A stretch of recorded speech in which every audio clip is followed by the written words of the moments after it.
Bonjour à tous les quatre. On est toujours au congrès de l'A3P 2023 et ce matin, on a pris, pour être clair, on a pris une claque quand même de la part de l'A3P Human et de la conférence que vous avez eu la gentillesse de venir nous faire et voilà, qui était très très très inspirante. Et du coup, Anne, en tant que, on va dire, A3P Human spécialiste et instigatrice voilà, de l'événement, est-ce que tu peux nous en dire deux mots, nous présenter nos invités et puis on discutera un petit peu de toutes les réalisations et de tout ça.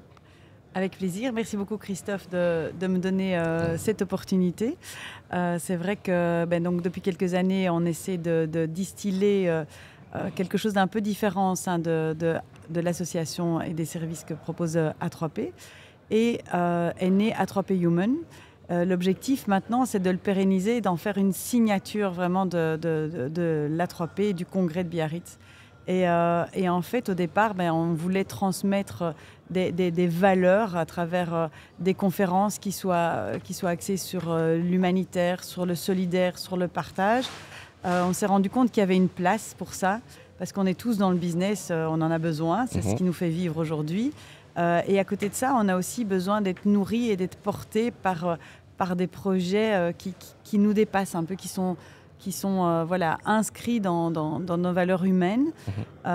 Et donc, effectivement, qu'est-ce qu'on essaie de faire avec A3P Human? C'est d'abord de créer une émotion, de se rendre compte qu'on est tous des individus avec nos particularités, nos difficultés, et qu'on est parfois engagé dans des projets, dans des actions, etc., qui ne sont pas souvent mises en lumière, mais qu'il est intéressant de partager. Donc c'est de donner cette émotion, de partager quelque chose dans lequel les gens peuvent se reconnaître aussi, et de se dire, en fait, moi je suis spectateur de quelque chose ici, je reçois un message, et en fait peut-être que je peux aussi être acteur à ma petite portée, à ma petite personne, dans le cadre de ma vie, et de participer à quelque chose qui est un petit peu plus grand. Et donc c'est vrai que cette année, on a vraiment la chance d'avoir avec nous trois belles personnes qui sont donc les hauts émissaires représentants de la Fondation Panzi, qui est une fondation qui a été créée par le docteur Denis Mukwege, qui depuis combien de temps 20 ans, 30 ans? Maintenant, depuis pratiquement 1997. 97, oui. Donc depuis 26 ans, voilà, a décidé de revenir dans son pays et de donner à son pays l'opportunité de s'inscrire dans un chemin démocratique de responsabilisation et de soins. Et ce système a grandi avec une vision holistique. Ici, le docteur Néné, qui est représentante de la partie chirurgie, reconstruction, gynéco, qui est avec nous. On a aussi Georges Mutombo, qui est le responsable de la pharmacie hospitalière.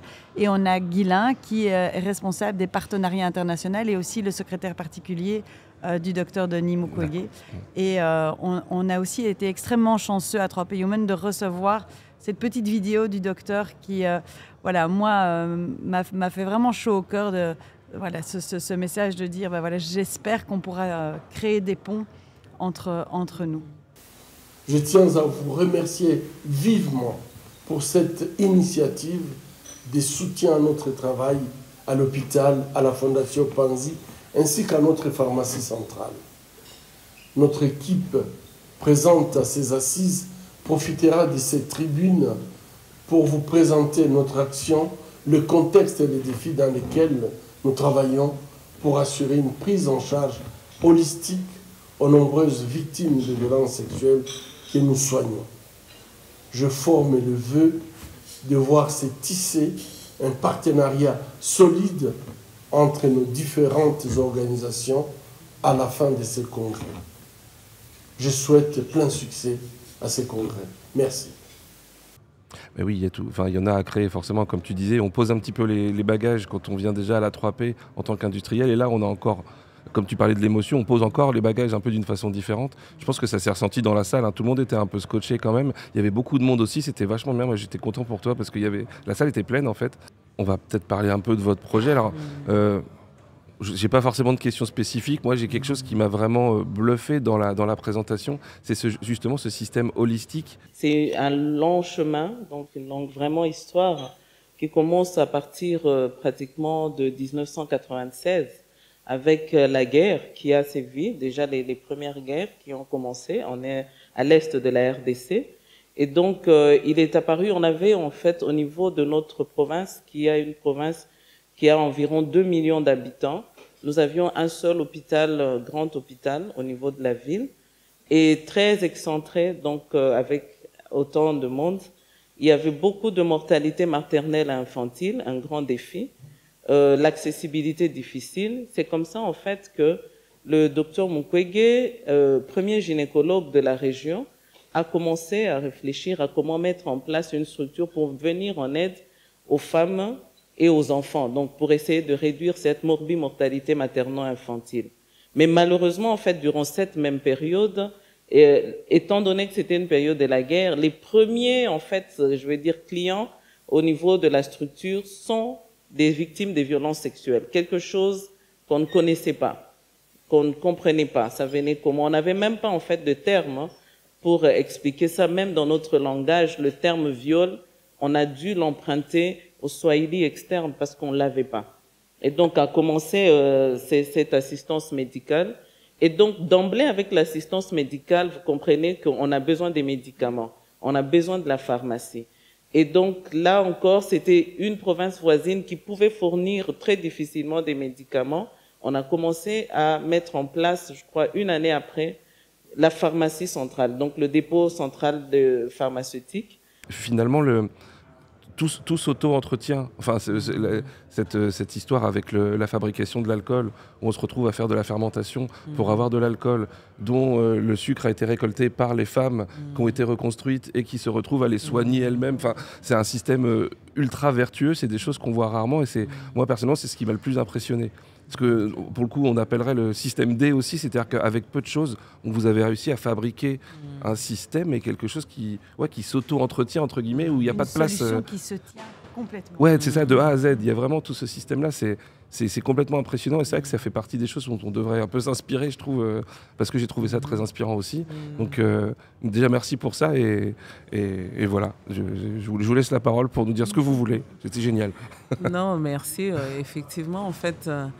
je pense que travailler déjà pour Panzi, pour la fondation, l'hôpital, la pharmacie, en fait, dans l'écostructure, hein, c'est quelque chose d'assez inspirant parce qu'on a quand même un leader qui est inspirant. Vraiment, c'est quelqu'un, chapeau bas, et moi, je pense, j'espère vraiment de tout mon cœur qu'il va pouvoir passer aux élections comme le peuple le demande parce que moi, 15 ans à ses côtés, c'est quelque chose qui m'a beaucoup appris en tant qu'être humain d'abord, en tant que médecin, la capacité en fait de pouvoir tout le temps penser aux autres, penser à comment je peux mieux faire pour aider l'autre. En fait, c'est ça qui fait qu'on a tout le temps ces idées. Donc, on commence par le médical. Comme on a dit, c'était un gynécologue, vraiment simple gynécologue. Et après, en fonction de ce qu'il voit, il rencontre un problème que l'autre il a comme être humain et il se pose la question pourquoi ce problème. Je pense que c'est ça parfois où quand on est dans le monde scientifique, quand on est dans nos travails, dans notre vie de tous les jours, il y a cette chose qui nous manque parfois. On est dans notre routine et on ne se pose pas la question de l'impact qu'on peut faire sur la vie de l'autre comme un être humain d'abord. Et ça, c'est ça, je pense, qui va faire vraiment la différence, qui fait qu'en tant que médecin, je veux me poser la question pourquoi l'autre est en train de revenir 2 fois. Moi, je ne trouve rien, je donne du paracétamol, je donne tous les médicaments, ça ne marche pas. Me poser la question que peut-être que c'est un problème psychologique et qu'on peut l'aider. Et qu'à partir du problème psychologique, l'autre aussi, le psychologue, essaye de creuser pour comprendre c'est sûrement parce que je n'ai pas de toi, je n'ai pas, et réfléchir comment est-ce que je peux faire intervenir l'autre qui est dans le socio-économique pour aider cette personne, parce que tant qu'on n'a pas réglé cette question, son problème psychologique aussi va perdurer au final. Donc nous tous, on est perdants, on n'a pas de résultat. Et donc, amener l'autre à aider aussi fait que le résultat, il est là. Et donc, nous tous, on est satisfaits. Donc, que celui qui est dans le socio-économique revienne et dire Je pense que la personne a quand même besoin en fait de justice parce qu'il a besoin de ceci. Donc vous comprenez que c'est un tour. Et après, on va revenir encore pour se dire, la communauté, comment est-ce qu'elle réagit? La communauté a besoin de ces informations. Tout le monde a besoin de comprendre qu'est-ce qui se passe pour que nous tous, nous puissions nous asseoir pour trouver des solutions concrètes. Et donc, c'est vraiment, le résumé, ce serait cette capacité d'être juste un être humain et de voir l'autre comme soi-même et donc se dire, je ne vois pas l'autre juste comme un client, je ne vois pas l'autre juste comme un patient, je vois l'autre comme moi-même et donc je prends le temps de me poser la question au-delà de ce qu'il y a. Donc ça, c'est vraiment la chose la plus importante qui fait qu'on est là. Et tout ce qui a été construit, c'est vraiment ça. Je crois que ça, c'est vraiment la base. Toutes les idées que le professeur Mukwege il a eues, c'est juste parce que je pense que chaque fois qu'il dormait, chaque fois qu'il était chez lui, il se réveillait en fait le matin en disant « Pourquoi est-ce que vous ne pensez pas à une grosse réunion là? Pourquoi vous ne pensez pas qu'on peut faire ceci? Est-ce que c'est impossible? Est-ce qu'on peut commencer sur quelque chose ?» Mais il y a aussi cette capacité de croire en l'être humain, de croire que les choses peuvent commencer vraiment par de petites choses et grandir. Donc, de ne pas être fataliste, de ne pas s'attendre d'abord à avoir des grandes choses pour commencer. Alors là, c'était tout sauf fataliste, j'ai trouvé, moi. Effectivement, en fait, c'est vraiment ne pas être, c'est se dire, même si c'est petit, on peut commencer, on va voir où est-ce qu'on est en train de partir. Et donc, nous tous, on est là, effectivement, à cause de ça. Ouais, mais c'est magnifique. Voilà, il n'y a pas de fatalisme, mais il y a l'exact opposé. Pour moi, c'est-à-dire qu'il y a de la suite dans les idées, il y a une sorte de ténacité, de rien lâcher, en fait. Voilà, on ne va pas laisser un patient au milieu du chemin, on va aller jusqu'au bout pour comprendre ce qui se passe, etc. Et, enfin, on le ressent dans tout ce que vous avez montré. Hein. Encore, je reviens sur la fabrication maison de l'alcool. Enfin, en gros, c'est dire, bon, on n'a pas d'alcool, on a de la canne à sucre, eh ben, on va se débrouiller, on va faire de l'alcool. En fait, ce que vous voyez à l'écran, c'est l'unité de production de l'alcool. Je sais que c'est difficile de comprendre, mais avec la Covid en 2020, vous savez qu'on a fermé les frontières. C'était difficile souvent de s'approvisionner en alcool parce qu'on n'en produit pas localement au Congo. Et du coup, le docteur Mukwege nous a demandé, vous les pharmaciens, alors, produisez de l'alcool avec la matière première que vous avez localement. Et on a opté pour la production de l'alcool à partir du sucre. Ce que vous voyez, le fût qu'on a recyclé ici, c'est notre tank de fermentation. C'est un fût de 250 litres. Là, on a fermenté une solution de 200 litres avec les 50 kilos de sucre. Et cette solution, après distillation, nous donne 40 litres d'éthanol à 96%. Oui, merci beaucoup. En tout cas, comme le docteur Néné l'a dit, travailler aux côtés du docteur Mukwege, c'est très inspirant. Parce que pour lui, la réussite, c'est le sourire qu'il produit sur les lèvres de la personne qui a reçu les soins. C'est quand on voit, lui, quand il est malade, il soigne les autres, il ne se repose pas. J'ai été surpris une fois d'apprendre qu'il a fait le tour de salle à 1h du matin. C'est qu'il était en train de penser à ses malades. Il se réveille, il fait le tour de salle. C'est que quand vous n'avez pas la passion d'aider le prochain, vous ne pouvez pas pratiquement le faire. C'est vrai que ça n'a pas été vraiment mon idée à moi de produire de l'alcool, mais c'était lui. Il était vraiment sidéré par ce qu'il a vu sur terrain. C'était l'opportunité pour les autres de gagner de l'argent. Et lui, il a cherché comment il doit aider la communauté. Tout le monde était derrière l'alcool pour produire les désinfectants parce que bon, tout le monde se promenait avec dans son sac pour désinfecter les mains à tout moment, parce qu'on est devenu très propre pendant la Covid. Ceux qui ne se lavaient pas se lavaient à longueur de la journée.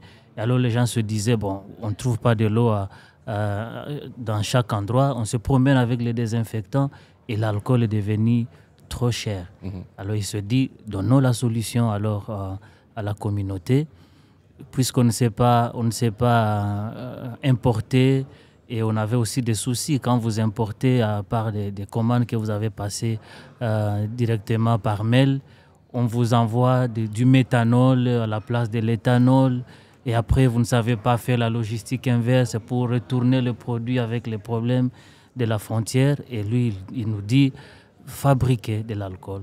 Oui. Vous avez appris la chimie, voyons ce que vous pouvez faire. Oui, ça revient au basique des métiers de pharmacien. On remet de la science de base finalement au milieu de tout ça. Finalement, on n'a pas besoin d'acheter. L'éthanol, on en fabrique depuis la nuit des temps quelque part. Donc, on veut faire quelque chose maintenant des grands avec ces mamans qui doivent quitter les soins à l'hôpital, aller dans les champs, cultiver la canne à sucre, revendre cette canne à sucre à la fondation. La fondation produit de l'alcool. Et c'est bien parce que c'est du vraiment éthanol. C'est vraiment du bioéthanol qu'on doit donner à l'hôpital pour produire les désinfectants. Et même les unités de production de sirop, nous avons une fois donné à une unité de production de médicaments des sirops dans notre province qui a utilisé, et c'était vraiment, le feedback était meilleur parce qu'ils nous ont dit des fois on importe l'alcool et nos produits sont amers, mais le bioéthanol que vous nous aviez donné, en tout cas, on n'a pas eu cet arrière-goût-là de l'alcool que nous importons. Et pour nous, ça nous a encore plus motivés de faire plus. Ah oui, la meilleure qualité que ce qu'il y avait sur le marché. Et puis, analytiquement parlant, ça a été analysé officiellement. Il y avait, c'était vraiment de l'éthanol qui était... voilà. Super, super. Et il y a une question forcément qui me vient, évidemment, c'est comment on fait pour vous aider. On en a parlé un petit peu à la fin de la conférence, mais pratiquement, alors on peut faire des dons, on l'a vu, on mettra de toute façon c'est les liens vers la fondation, vers les dons qu'on peut faire. Mais est-ce qu'il y a d'autres moyens que peut-être les gens qui nous écoutent, qui peuvent être des industriels, comme tu disais, des particuliers, des gens qui sont sensibles à votre cause, de quoi vous avez besoin, comment on peut vous aider finalement de façon très pratico-pratique? En fait, nous aider, c'est comme on l'a dit et comme vous le dites encore, il y a plusieurs possibilités en fait. C'est un champ énorme et donc chacun vraiment peut apporter sa pierre, grande, petite soit-elle, chacun peut l'apporter comme d'abord personne, comme industrie, donc chacun d'une manière ou d'une autre. Donc comme vous le dites, on a des possibilités de faire des dons directement, donc on va partager le lien. On va partager en fait notre site, comme ça vous aurez la possibilité de faire des dons. Il y a des possibilités, on a des défis par exemple pour avoir du matériel au niveau de l'hôpital, au niveau de la fondation. On a tout ce qui est de produits pharmaceutiques, des médicaments, n'est-ce pas? On a des problèmes au niveau du labo avec des réactifs qu'on pourrait, donc notamment des tests, avec différents tests tels que les tests pour les hépatites, n'est-ce pas? Les vaccins que nous n'avons pas, ça c'est vraiment un besoin crucial que nous n'avons pas. Nous avons besoin en fait d'avoir, comme Georges est en train de le dire, on est en train de réfléchir sur comment réduire le coût des importations en essayant de produire localement certaines choses qui peuvent être possibles à produire, notamment on s'est essayé à produire la lidocaïne, n'est-ce pas? Et il y a la bupivacaïne, donc il y a des choses que nous pouvons produire, il y a des crèmes que nous produisons localement qui réduisent vraiment le coût. Comme je l'ai dit, les soins sont couverts par les personnes eux-mêmes sous la charge, donc il n'y a pas d'assurance. Et donc ça, c'est un défi énorme et donc qui exige que pour les rendre plus ou moins accessibles, réduire au moins le coût en produisant localement, ça aide. Donc il y a quand même pas mal de choses qui peuvent être faites par des individus comme par des industries ou des organisations, et chacun vraiment a une place où mettre quelque chose pour nous aider. Oui, comme le docteur Néné l'a dit, on a non seulement besoin d'un coup de pouce financier, mais aussi des matériels, des équipements ou de l'expérience, aussi des formations pour améliorer ce que nous faisons, ce que nous produisons. ça serait vraiment une bonne chose parce qu'on ne veut pas s'arrêter jusque-là.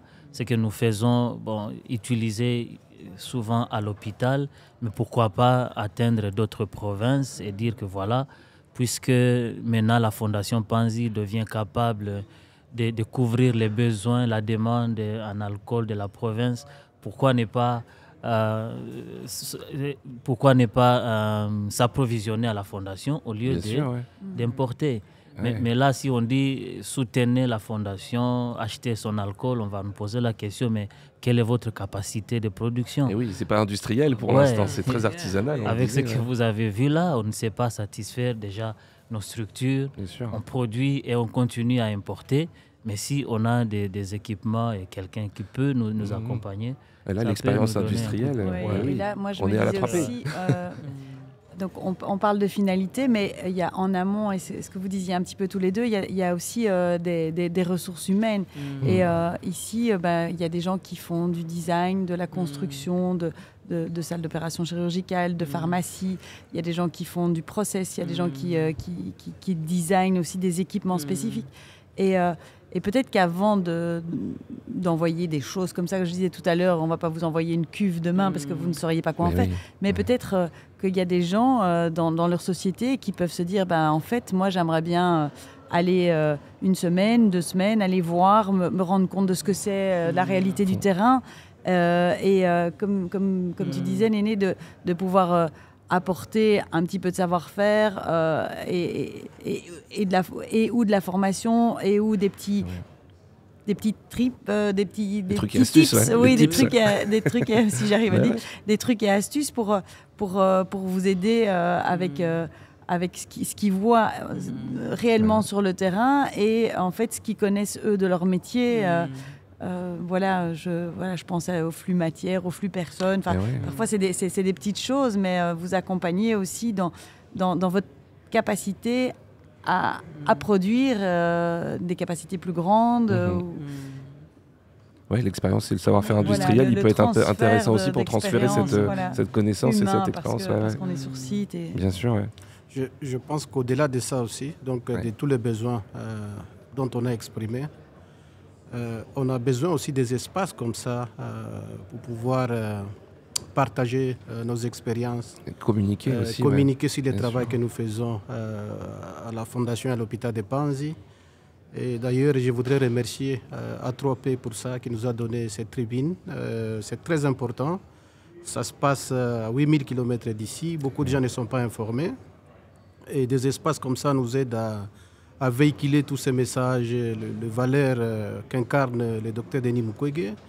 C'est des valeurs au niveau local encore, mais avec cette demande de la population et toutes ces femmes qui ont été soignées par lui pour transposer ou ramener ces valeurs au-delà de la province et atteindre le niveau national. Je pense que c'est très important de profiter des tribunes comme ça pour pouvoir communiquer par rapport à ça. Au-delà de ça aussi, des besoins qu'ont dit les collègues aussi, je pense qu'on a besoin de visibilité aussi de l'action du docteur Mukwege. Donc, si les firmes pharmaceutiques ou les entreprises ou même les individus que nous avons rencontrés aujourd'hui peuvent parler, travailler avec nous pour parler du travail, de l'action du docteur Mukwege, diffuser toutes ces informations à travers le monde, je pense que ça pourra attirer beaucoup plus de gens qui sont solidaires, parce que nous défendons aussi les mêmes valeurs qui sont la solidarité. Beaucoup de gens ont incarnent cette valeur de solidarité, mais s'ils n'ont pas assez d'informations, ils ne peuvent rien faire. Et donc, je pense que les firmes aussi peuvent nous aider vraiment à avoir cette visibilité, communication sur l'action que nous faisons au niveau de la fondation de l'hôpital de Panzi. Très bien. Nous, en tout cas, on va relayer tout ça. On le fait là, évidemment. On le relaiera encore une fois autant qu'on le peut sur les réseaux comme LinkedIn et puis au sein de la 3P. Je pense que sur le site ou déjà au niveau local avec tous les gens qui sont là. Mais effectivement, c'est de la visibilité et on ne peut pas ne pas être solidaire avec toutes ces réalisations. Enfin, humainement parlant, c'est impossible. Donc ça touche forcément chacun d'entre nous quelque part et c'est fantastique, quoi. Merci beaucoup. Merci à Anne aussi, qui a vraiment porté ce projet à bras le corps. Donc, C'est grâce à Anne aussi qu'on a pu entrer en contact avec A3P, qu'on est là aujourd'hui. On voulait donc officiellement lui remercier aussi pour ça. Et ce n'est que le début, hein, ce n'est que le début. Le chemin à faire ensemble est très long et donc on est très ouvert aussi. Alors on espère que ça va créer un peu de ces vocations-là, hein, le partage autour de tout ça va créer ces vocations pour aller visiter le Congo, etc. Je pensais aussi à tout le monde des dispositifs médicaux, en fait, parce qu'on disait vous avez besoin de quoi, mais en fait de tout ce qu'un hôpital a besoin. On parlait des médicaments, des dispositifs médicaux, du fil, tout ça, tout, des masques, toutes les petites choses, entre guillemets. Tout ce qui peut. On peut penser ça qu'on a dit, on peut penser que c'est petit, mais c'est énorme, c'est énorme. Et il y a effectivement tout cet échange humain qui est là et qui est très important. Et les idées ne viennent que quand on est là. Donc, quand il y a cet échange, ils vont dire, par exemple, telle chose on peut faire, telle chose on peut... Il y a tel dispositif, tel truc que nous avons qui peut faciliter la vie. Et peut-être que vous ne l'utilisez plus, peut-être que vous n'y pensez pas trop parce que vous avez d'autres facilités, mais qui peuvent faire vraiment la différence sur terrain. Et ça, sur le plan... que ce soit sur le plan technique, sur le plan scientifique et sur le plan humain, tout le monde, vraiment, il gagne énormément. Et donc ça, c'est très important.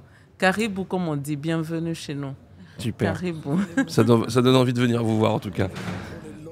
À l'hôpital, mes patients s'appellent des victimes.